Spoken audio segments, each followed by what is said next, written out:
Welcome to the Scientific Sense podcast, where we explore emerging ideas from science, policy, economics, and technology. My name is Gill Eapen. We talk with world's leading academics and experts about their recent research or general areas of topical interest. Scientific Sense is an unstructured conversation with no agenda or preparation. We cover a wide variety of domains where new discoveries are made and new technologies are developed on a daily basis. We are most interested in how new ideas affect society and help educate the world how to pursue a rewarding and enjoyable life rooted in science, logic, and information. We seek knowledge without boundaries or constraints and provide unedited content of conversations with researchers and leaders who love what they do. A companion blog to this podcast can be found at scientificsense.com, and this podcast is available on over a dozen platforms and directly at scientificsense.net. If you have suggestions for topics, guests, and other ideas, please send them to info@scientificsense.com, and I can be reached at gill@eapen.info. My guest today is Dr. David Vequist, who is the founder and director of the Center for Medical Tourism Research, the very first academic research center devoted to medical tourism research. He is also a professor of management at HEB School of Business and Administration at the University of Incarnate Word in San Antonio, Texas. Welcome, David. Thank you very much. Thank you for having me. I'm very honored to be here. Yeah, thanks so much. So before we set off, I want to set the context for the listeners. So you have been involved in medical tourism for a long time. Broadly, what is medical tourism? Thank you. It's a very good starting question, and I get that question quite a bit. And it's my definition is perhaps more broad than what you may see in other articles or other researchers around the world. It includes both medical tourism and health tourism. It includes the other kind of health-seeking behaviors that typically lead to a person to travel beyond their local region for something that is health related. So I would include things like dental tourism in that. I would include medical surgical tourism, including tourism for cosmetic surgeries. I would include wellness, perhaps even spa-like procedures within that family of a continuum of behaviors. I would also include things that are a little bit more niche, but also included, which would include like deaf tourism, people seeking doctor-assisted suicide in clinics in Switzerland, for example, and people also traveling for things like surrogacy or fertility care around the world. So all those procedures kind of go together in a continuum, again, of health-seeking, consumer-based, consumerism, if you will. And also they're tangentially related to retirement tourism, whereas many times the people that retire internationally, in other words, a country not of their origin, they typically will engage in health-seeking behaviors in that country in which they retire. Okay. So that is a very broad definition. So essentially, yes, it is. Anybody who is resident in country X traveling to country Y for any sort of health-related service, right? Which can be, things that we typically think of like surgery and things like that, but also more broadly wellness, non-essential procedures, as well as more niche type activity too. And so I know that this has been an expanding arena for at least 15 years. What is the current status? I know 2020 is going to be a really weird year, and we'll get to that Yes, it in a is. few minutes. But what do we know if you look at 2019 statistics, and if you look at US as sort of the home country, what is the traffic statistics, both inbound and outbound, for the US? Well, the one other thing I'll add to the inbound and the outbound is also don't forget the domestic medical tourism, which is increasing Yeah, throughout the world, is becoming very important in countries in like the United States as well. right. So in terms of inbound, outbound, obviously, pandemic aside, the the there was a general overall trend, not just in the United States, but around the world for an um, increasing amount of consumerism and travel for healthcare. A lot of that is being driven by affluence. So typically, as the economic situation within a country improves, particularly around disposable income, that Mhm. allows for people to have more choices. Numbers are difficult to come by, particularly in places like the United States, because much of the travel, not only in the United States but throughout the world, is done to private facilities. Private facilities sometimes see these numbers as proprietary um, secrets, things Yeah, that they don't want to give out to their competitors. So it's very difficult to get good estimates about numbers. yeah. Some estimates I can give you, these can be aligned or projected to the US in some ways. The Europeans are probably some of the more frequent medical tourists in terms of a region. Mhm. And so there was some estimates that was done by Eurobarometer that showed that it was about 4% of all Europeans at some point in time will travel across borders to go into another country. And that's not domestic, obviously, that's international. Mhm. And so that was primarily travel within the EU region. The most common medical traveler in the world is most likely a Chinese citizen, at Mhm. least was up until obviously the pandemic and the virus.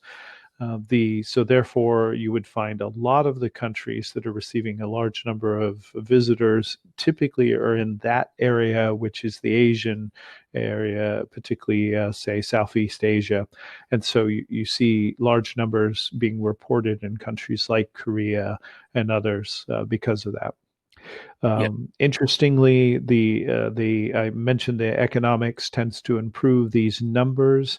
It tends to be a little bit based on the research we've seen a bimodal distribution, Mhm. meaning that we see people typically in the upper echelons of say socioeconomic status, the affluent, the wealthy that are traveling, but also the people that are underprivileged or people that don't have access to what they perceive to be good care, they tend to Mhm. travel. And if you look at Malaysia, for example, their numbers are high, mostly because they live right next door to Indonesia, and Indonesians travel into Malaysia Yeah. by in large numbers. There's actually reports of traffic through the airport into Kuala Lumpur that then Indonesians then get onto a bus, and that bus takes them directly to hospitals there Mhm.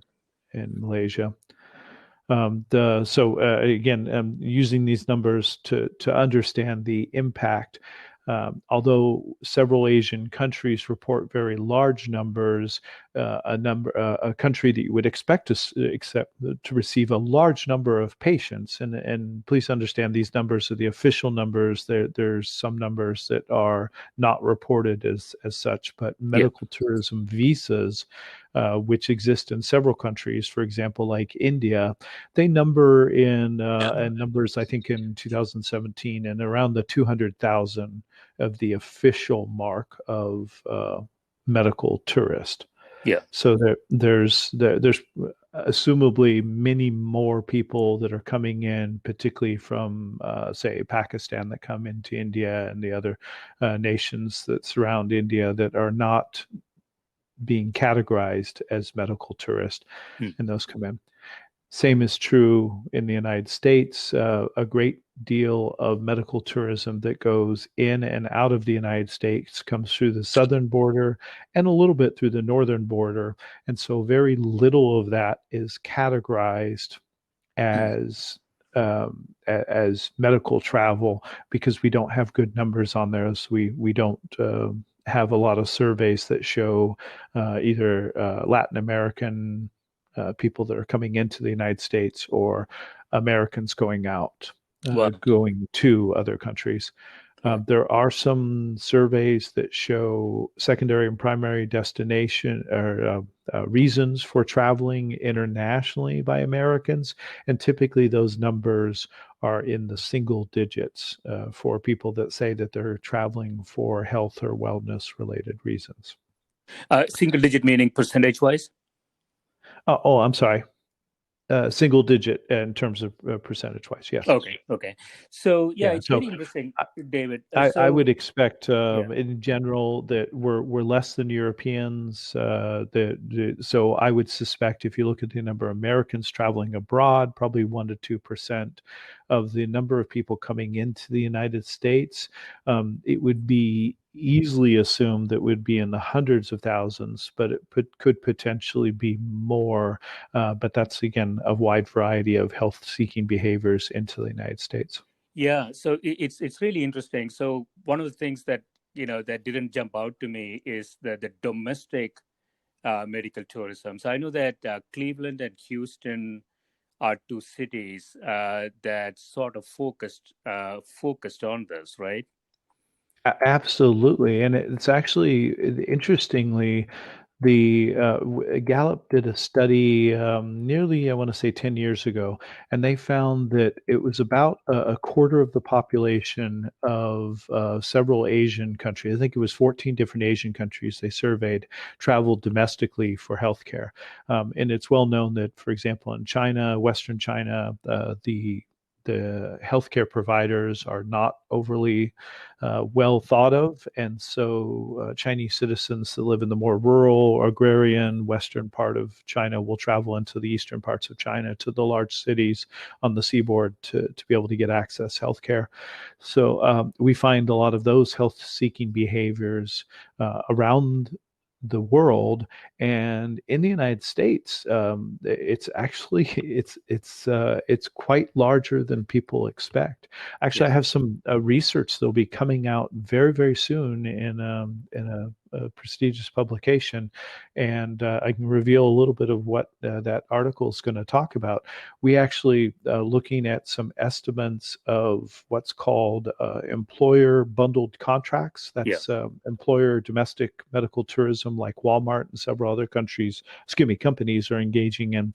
And there were some estimates that by this year, by 2020. Now, of course, those numbers are all up in the air at this point, but Yeah. by this year, potentially upwards of about 14% of every man, women, and children in the United States Mhm. were covered under a bundled contract. In other words, a domestic medical tourism contract that could allow them to get one or more procedures in places like the Mayo Clinic or Cleveland Clinic or Baylor Scott and White or some of the leading centers of excellence in the country. Yeah. And so that's an outstanding number that if you think about it, that you probably know somebody that is covered by a self-insured employer in the United States that has access to travel to one of the best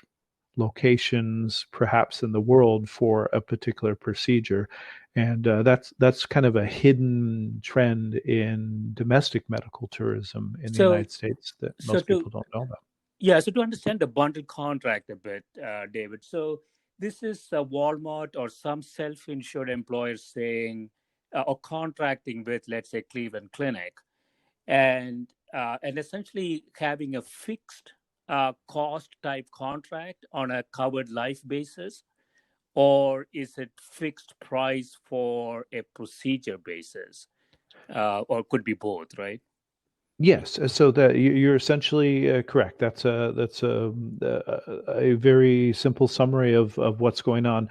Essentially, the employer who maintains their own healthcare cost instead of outsourcing those to an insurer would then develop a contract, typically with not only the facility but also the physicians that are involved in the facility. In many states, physicians not employed by the hospitals, Yeah. so in that case, they have to negotiate with both parties.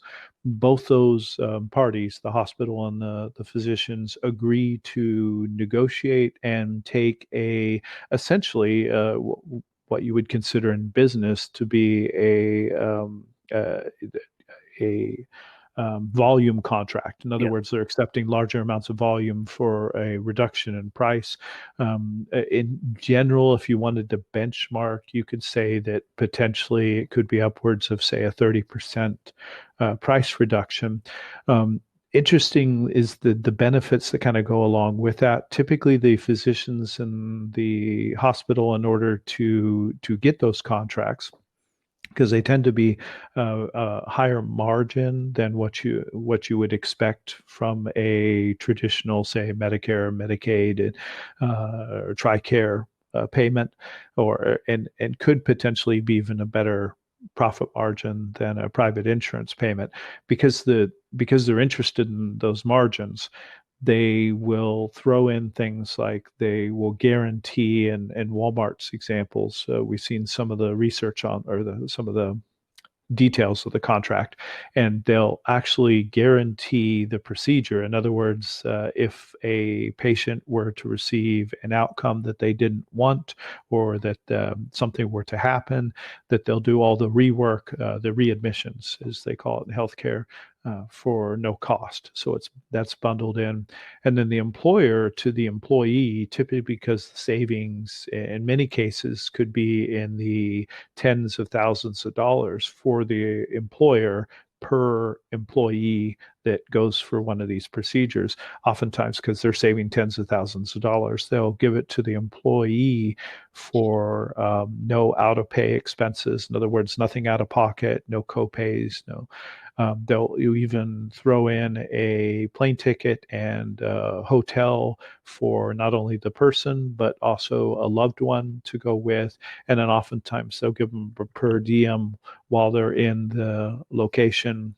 Let's say they're in Cleveland, they'll pay for that. So it's a really fascinating bundled contract deal, Yeah. and it appears to be one of the future trends that is going to decrease healthcare cost in the United States.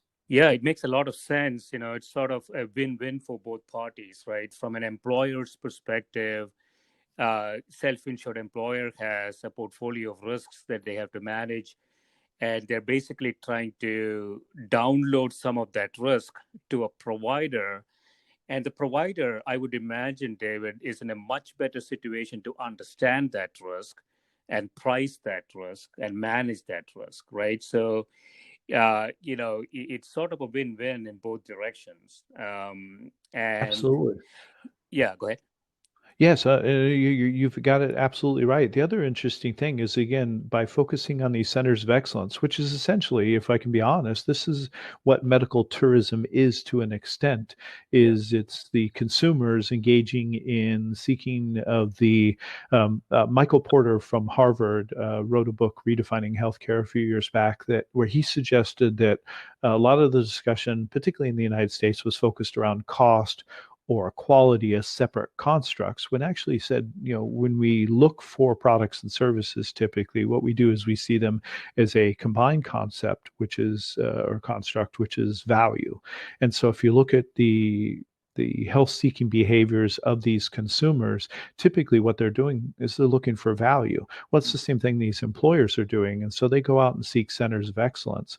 These centers of excellence, interestingly, really fascinating when you get down into this. That's why this whole area of research, as a business professor, as a scientist, I feel like I'm in a Michael Crichton novel where you're dealing with sociological concepts, psychological concepts, business concepts, economic concepts, clinical um, clinical research that's going on. these centers of excellence tend to not only offer higher overall levels of care, in other words, higher outcomes, better outcomes, Yeah. they do it cheaper. Centers of excellence, according to Leapfrog, have 42% less waste because they tend to engage in kind of economies of scale. They tend to have more factory like outputs. Right. There's, for example, there's a very famous Indian eye hospital, and I'm looking for, oh, that I think I'm saying this correctly. It's Aravind Yeah. Hospital. Yeah. The eye doctors there typically, there was a report. This is a few years back. I think it was 2010. They suggested that they do 2,000 surgeries per year versus the national average, which was only 400. Yes. So because they engaged in so many surgeries, they are more efficient at it. And also, healthcare, medical, as most people probably understand, is very similar to athletics. And typically, the more you practice at it, the more you do it, the better you get. So the surgeons, for example, at a Cleveland Clinic or a John Hopkins are typically much more proficient at their craft than Just by some. the volume and experience, right? Yeah, so Yeah. everything comes together in this center of excellence. And if you think about it, it's very similar to everything that has happened in terms of globalization around the world for the last 40 plus years in terms of automobile manufacturing, where you have these fantastic automobiles produced in places, for example, like Korea and Germany, that become well known. Japan, obviously, before that. You have very good wines coming out of places like France, where they have much ballyhooed, and good products that come from certain segments, and then those areas like Silicon Valley tend to attract experts that come in, and then it just builds this infrastructure and allows for this a wonderful center of excellence, which leads to better innovation, better outcomes, and lower cost. Hmm. Interestingly, from I think the Mayo Clinic, there was a study out by the Mayo Clinic many years ago that said that they tend to pay less for physicians than other facilities. And the reason is, if you're the young rock star physician that just got out of school and you want to go learn from the best, Yeah. you'll go to one of these places, and you'd be willing to accept a contract that is less because you're actually interested in expanding your knowledge base and getting better. So you'll go to a place like the Mayo Clinic and take less, and therefore the Mayo Clinic actually keeps their costs down while actually training better practitioners that end up doing better outcomes. So Yeah. it's this amazing synergistic effect. Yeah, yeah. I want to dig a little deeper into the value aspect as well as the decision-making process for an individual. So, one of the things that you mentioned, David, which I find very interesting, is that the growth in this market, health tourism more broadly, you said has sort of a bimodal distribution. You said as affluence increases, we actually see the health tourism numbers going up. My instinctual reaction would have been that this is a cost-driven decision process. But what you are indicating is that there are sort of two distinct markets. One is perhaps more cost-conscious consumer, and the other is actually seeking perhaps better skill and better technology. Could you describe why those that bimodal distribution exists? That's a fantastic question, and I'm glad you're asking about that, because if you look at for example, what we've seen over the last decade in terms of immigration and the massive immigration that we're seeing around the world in a variety of areas, not only in places like Central Asia and the Middle East, but also in places like Africa and Asia. Um, a lot of that immigration, one of the first things that you ask when you ask people why are they immigrating, they'll say opportunity, but then actually they'll touch on a couple of other areas, which is they want to have better a better life for their children, meaning better education. They want to have better economic opportunities, better jobs. They also want to have better health care. Yeah. And so, if you oftentimes you look at immigrants, and there's actually been several really wonderful articles. Several of them have been produced by an exciting young researcher in medical tourism. I think it's Dr. Jin, if I'm remembering her name right, has produced several pieces on immigration behaviors around medical tourists, and those immigrants tend to be more involved in medical tourism, both going back home, say Mm. later after they've established themselves, and also engaging in health seeking behaviors within that new country. We knew this from research from a few years back, that we found that in the United States, if you look at the number of Americans going abroad, Hispanics and Asians tended to be more frequent medical tourists than, say, people that have been, in the country for several generations. This is meaning, say, first or second generation Hispanics or Asians coming into the country. Yeah. A example was Filipinos that had married into American families and then came to the U.S. would oftentimes go back to the Philippines, engage in both tourism and medical tourism Mm-hmm. back in the Philippines when they'd go back there for uh, essentially saving costs, but also kind of combining with a opportunity to go back and see their family. Mm. Wherever we see large diaspora, excuse me.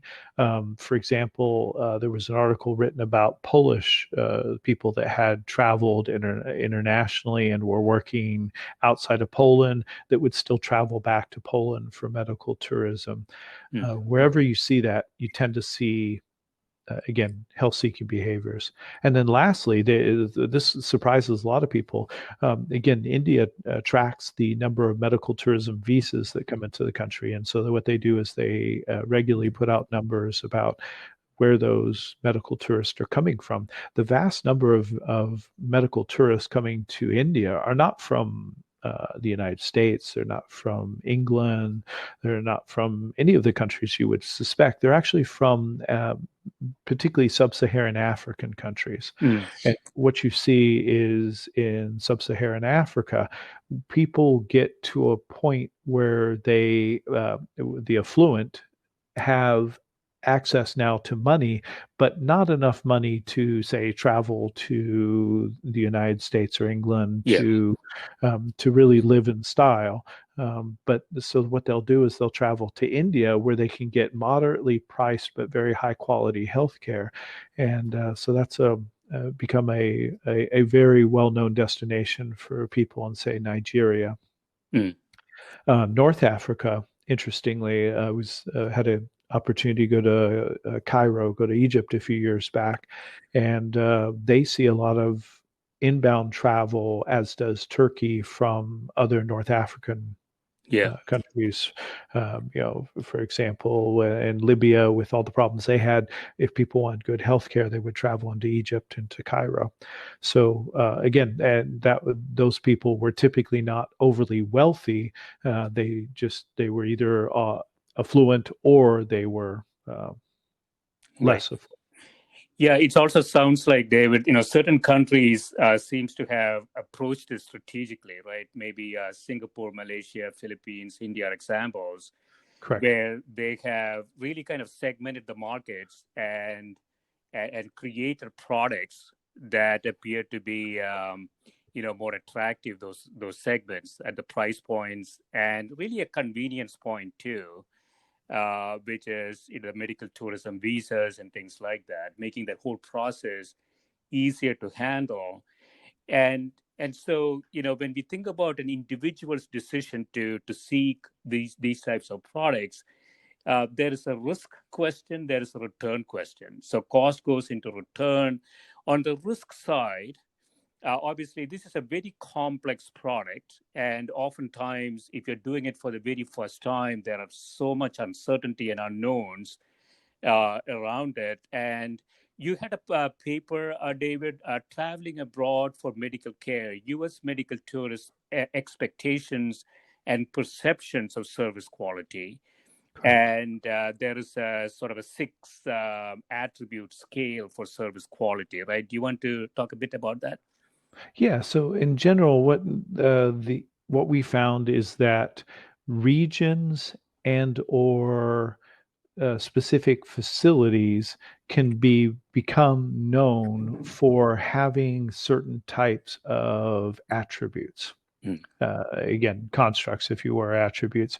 The idea is that if those things become um, in the consumer's mind, become salient, become a a part of what they expect Yeah. for their healthcare seeking behaviors, then they'll be more likely to travel for those types of things. And so we found that certain types of constructs, in terms of reliability, for example, lend themselves to people seeking more healthcare Mm. from that location. Yeah. And what are the other attributes? Things like empathy, tangibles, and things like that? Well, so there's a really fascinating aspect. It's related to this research, and I wanted to touch on this as Yeah. well. Is that after we had done this research, we had found that there is a interesting connection to medical tourists, actually, and we had had a tease of this before our research came out, before we started on the ServQual research, and then it came up afterwards as well, which is that medical tourists tend to be more satisfied with their travel than traditional healthcare patients. In other words, Mm. patients that go to a local facility that receive a procedure tend to be less satisfied overall than medical tourists. Mhm. So, a couple aspects to that the need to be touched on. One of the things that came out of the Center for Medical Tourism Research original research was that we found that about 70% of all these medical tourists, as you would expect, engage in tourism activities in that locale. Yeah. In other words, they'll go to the beach, they'll try local cuisine, they will take in some type of entertainment activity. So the whole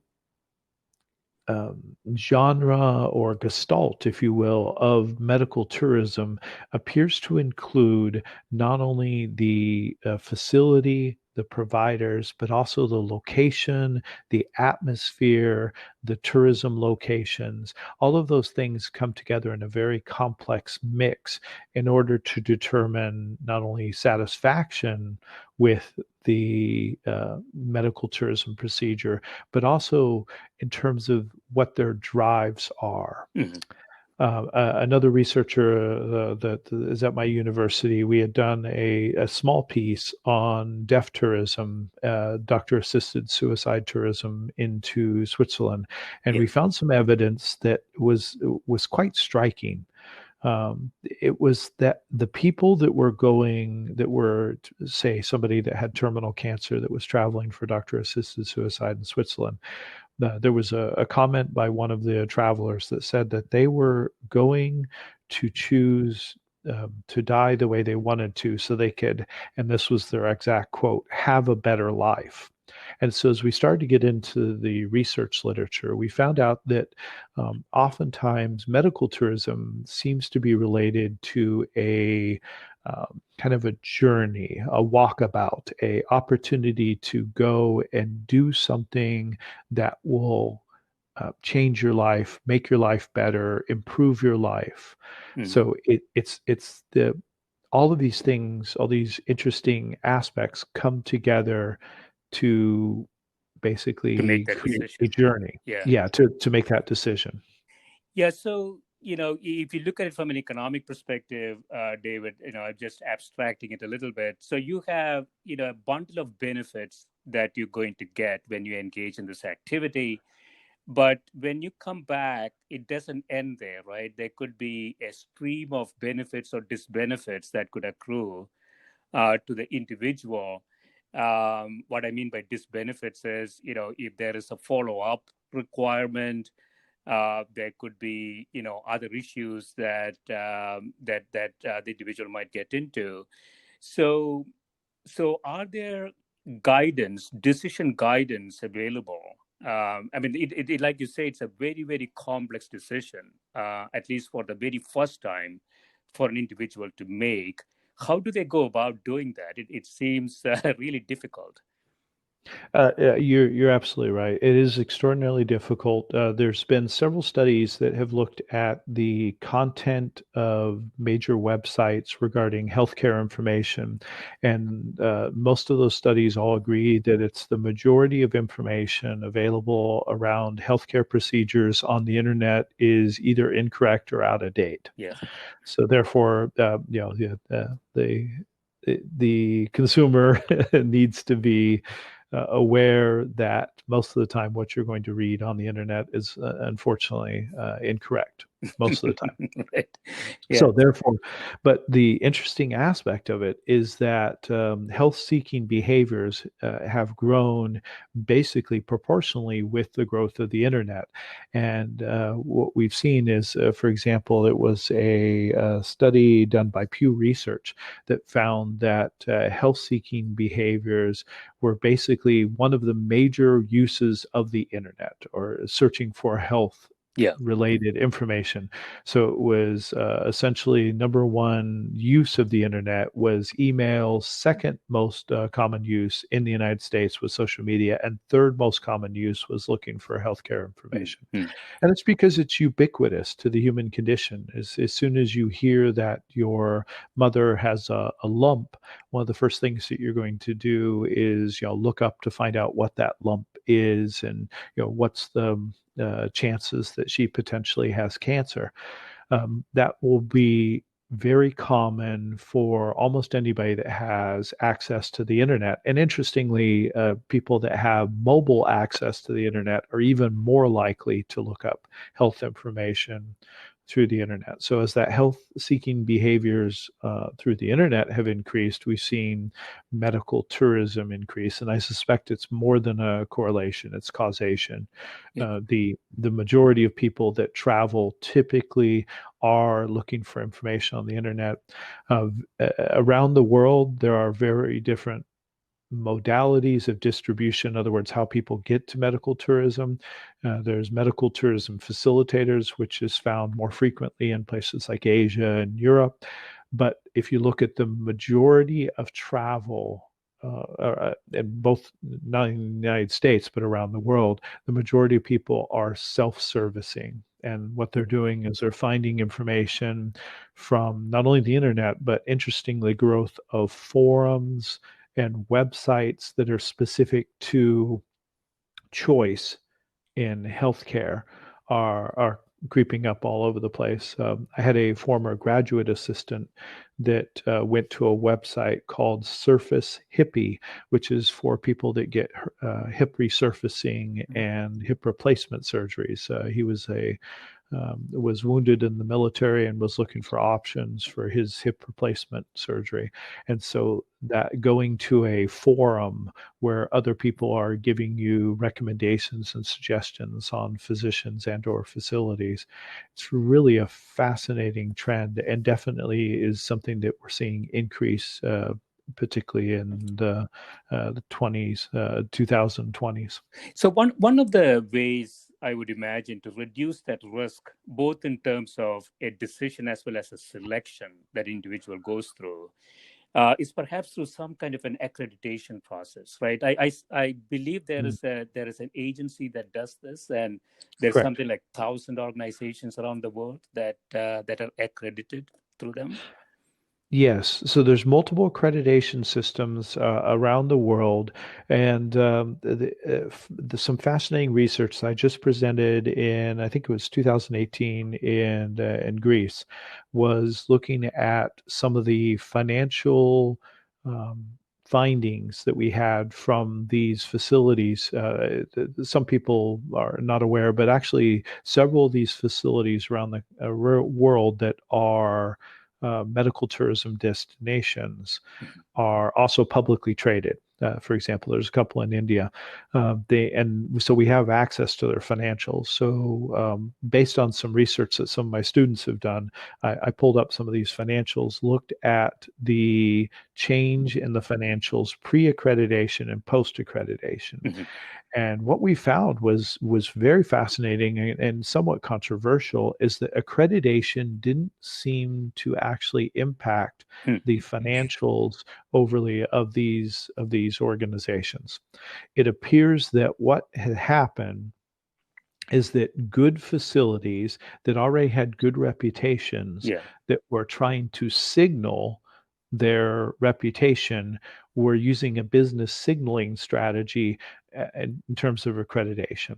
So accreditation itself didn't appear to have much of an impact in terms of bringing medical tourists in. It appeared that medical tourists were already going to those locations, and then they got accreditation.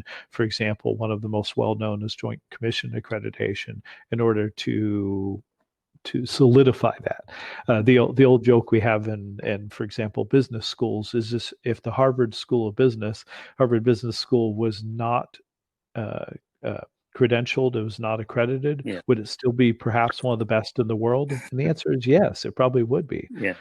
Yeah. Interestingly, though, this efforts that I've been doing over the last couple of years, I recently joined the American ISO team Mm-hmm. around health standards, and we're actually coming up with some standards from ISO around this.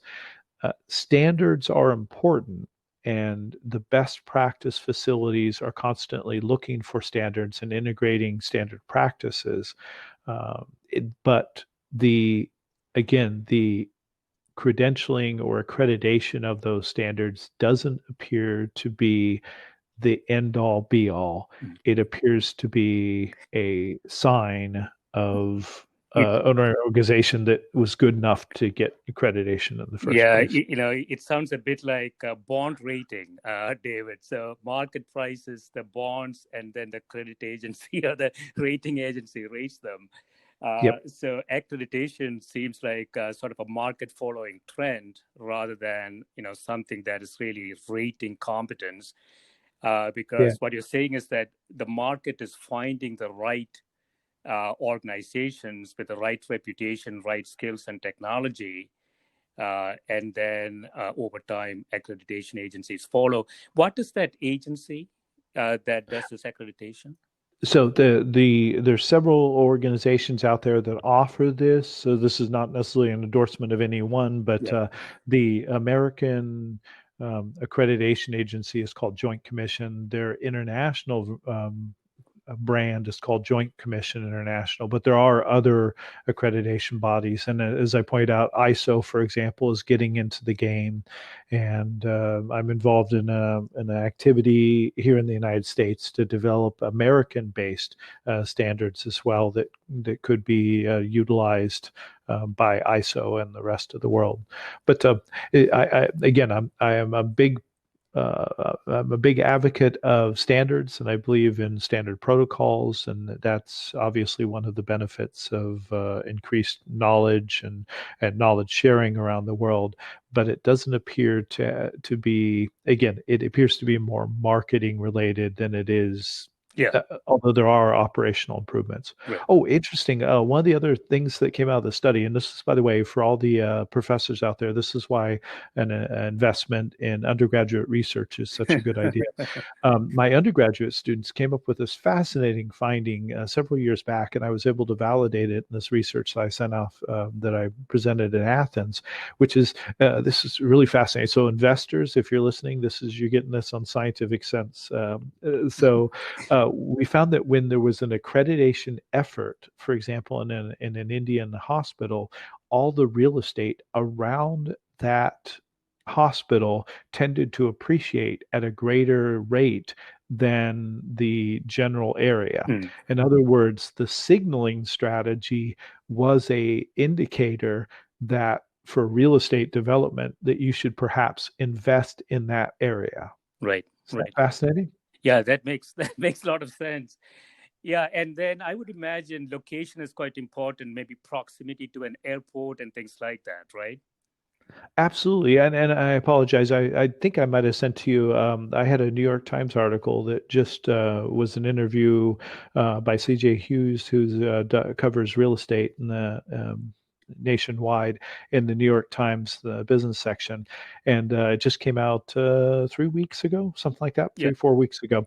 And we talked about that location and the growing importance of real estate when it comes to medical tourism, because the proximity to a airport. My gosh, I'm forgetting the name of the book. Was it Aeropolis? I'm forgetting the name of the book, but Yeah, it I was can. oh gosh, it was a very influential book that came out that suggested that the growth of globalization in the future, particularly in terms of international trade, would be centered on having a good international airport. And so, yes, as you see many times, these facilities tend to be in a location where they're easy to access, particularly international travel through an international airport. In this New York Times article, I pulled up some recent research on that we were looking at in terms of real estate at the Center for Medical Tourism Research, which shows that hospitals, particularly international serving hospitals or medical tourism serving hospitals, are typically having hotels associated or even purchased by the hospital, Yeah. because the margins that the hotel produces are actually greater than the average margin that the hospital produces. So it's actually a plus positive supplemental income revenue stream for these hospitals. So Yeah. really a Uh, fascinating trend. Yeah, yeah. I want to briefly touch on another paper, David. So you are comparing here, it's entitled Experienced and Potential Medical Tourist Service Quality Expectations. And you're Yes. finding a differential between experienced and potential, the very first time decision maker. And this has Yeah. implications, I would imagine, both for policy as well as a strategy of this organization. Do you want to talk a bit about that? Sure, and a lot of that is due to familiarity. Yeah. So what we found again early on in the medical tourism research is that the people that were traveling were either the people that were first or second generation immigrants. We also found that people that had business dealings in other countries were oftentimes medical tourists. So overall, if you had to pick one construct or one element that would predict medical travel to, for example, an international destination, it was typically somebody's knowledge and ability to navigate that foreign destination. Hmm. For a person that hasn't been to India before, that is traveling to India for the very first time, they part of the experience, the anxiety they may feel, is going to be from the fact that they haven't navigated India before. They're not familiar with the vast differences between people that are, the income inequality, for example, in Yeah. India, and the differences that you'll see in the zoning, for example, in India. So Yeah. that's a striking for somebody that hasn't been to India before. Right. For somebody that has traveled to India several times, when you go there, you notice the subtle differences, such as the vast improvements that India has gone through over the last 10 years in terms of the quality of life for everybody. The fact that most people in India have cell phones, things of that nature. So for you're able to take in the experience. Mm. You're less anxious, and you are typically going to be more satisfied with your overall experience than somebody that's less experienced in that country. Yeah, so that history, I guess, also gives you a level of understanding and comfort, because arguably you're buying a product that is long term and has a lot of uncertainty, and so it's not only the product's quality but also the locations characteristics that are going to be an important consideration in the decision making. But there are also some concerns around the growth of medical tourism, David. So I want to get your perspective on it. So, one of them is, it's sort of the possibility of healthcare access becoming differentiated by economic ability, and we see that a little bit Absolutely. in this country, and that bimodal distribution say slightly different story around it. So I want to just get your get your perspective on it. That's fantastic. I'm glad you brought that up. I had done a fairly concise summary of ethical issues in medical tourism a few years back, and that was obviously one of the things that came up. The potential inequity based on economic situation. Also, the fact that, for example, if wealthy medical tourists are traveling into a less wealthy country, are they taking capacity away from Mm. the people that the domestic nationals that live in that country that then don't have access to the healthcare because it's being given to a wealthy tourist. So most of the data and the research that's out there seems to show that investments in healthcare infrastructure lead to more opportunities for all when it comes to healthcare. Yeah. And again, going back to that fabulous, amazing facility, Aravind, I was actually introduced to it by Skimia, a presentation by a Harvard professor Mm. in a class at one point in time, and then went into the details of it. It's an interesting model because about 60% of all the people that receive care at Aravind's multiple hospitals. By the way, they've grown over the years. They're now an international hospital system. Yeah. 60% receive their care for no cost. In other words, the 40% of the people that pay Yeah. basically pay the overall cost for the 60% that are unable to pay. And this is a true medical tourism strategy because typically the affluent are definitely, they may be in an area that's served by Aravind, but wealthy, for example, Indians and wealthy foreigners will travel into India for these surgeries. And then they then are able to treat the underserved, the impoverished people for no cost. Mm. The only difference is if you ever look into the model, it's really fascinating, is the waiting room. Yeah. It turns out the waiting room for the people that pay, they have a nice waiting room, nicer places to sit, nicer places. They also have nicer food available in the cafeteria, kind of an upscale Yeah. eatery.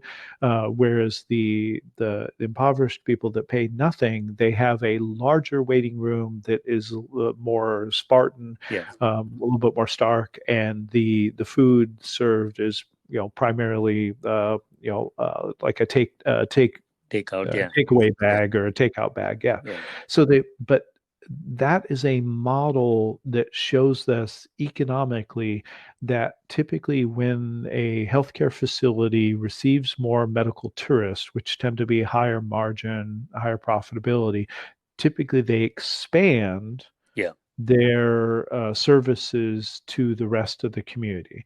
And we see that again, not only just in the United States, but around the world. Places like Germany, if you look at the private facilities, many of them are parochial or faith-based institutions. You Yeah. see that in the United States as well. Mm. It's a fascinating aspect that lends itself to more research. I don't know the answers, but I think that medical tourism is again overall a plus positive. In other words, it does appear to have a beneficial impact on the healthcare of System the in people in that general. region. Yeah. Yeah. And I think India is a perfect example. I think areas like Chile, Malaysia, Singapore has seen a rapid rise in the health quality of for their people, Mm. not just based on their overall economic situation, but also based on the fact that they're a medical tourism destination. Yeah. Korea has seen, they were already a thriving economy, but they've seen even greater impact based on people coming in, and that's led to even better opportunities for the Korean people to have good health care. Yeah, so I want want to close with your recent New York Times interview. The future looks bleak. The pandemic ravages medical tourism. I guess the tactical effects of COVID is very clear on this industry. But what is your perspective whether this is going to have a long-term dampening effect on medical tourism, health tourism in general? Great question. I think a lot of this goes back to the trends of global tourism and travel in general. Yeah. Obviously, domestic is affected a little less by the pandemic than international travel has been. I think most of the researchers that I've looked at that have been exploring travel suggest that there is pent up demand right now for travel. There will be at some point a return of travel when that travel starts to break out. Um, After, say, a vaccine has been developed, or you start to get countries that have herd immunity, and so they feel comfortable and traveling again. When that happens and that pent up demand breaks out again, I suspect medical tourism will also have a similar trajectory. In general, I am bullish Yeah. on the idea of medical tourism right now, currently, in terms of the what we're seeing in terms of people traveling for healthcare. It seems to have been obviously hurt by the virus. Yeah. And I would think, David, I'm just speculating here that this might also have a force toward more of a bundle product. What I mean is that, there is, it's a little bit of a piecemeal in sometimes today, right? So you have travel, you have accommodation, you have procedure, you have transportation within the country. Sometimes all these things are bought separately by the individual. If they all could be bundled together into a singular product, that might be a different way of approaching it, and there might be more of a trend toward that after this, potentially. Oh, absolutely. You're actually, so you touched on very succinctly and very intelligently the one of the secrets, and that as the destinations, medical tourism destinations, it's been suggested by others that a facility by itself Yeah. can perhaps become a medical tourism destination, or a local or a federal governmental organization can say, we're a medical tourism country, or this city is a medical tourism destination. It turns out that most of those efforts don't seem to work on their own. Mm. We have a best practice example here in the United States, the Houston Medical Center, which is the largest medical center in the world, a big campus of many hospitals and many different facilities, educational and otherwise. They have had this practice of getting everyone together, local government, state government, federal government, the hospitals, the airport authority, the police, the taxi drivers, the Uber drivers, the restaurants. They get them all together, and they're all represented on this Houston International Patient Advisory Council. Mm.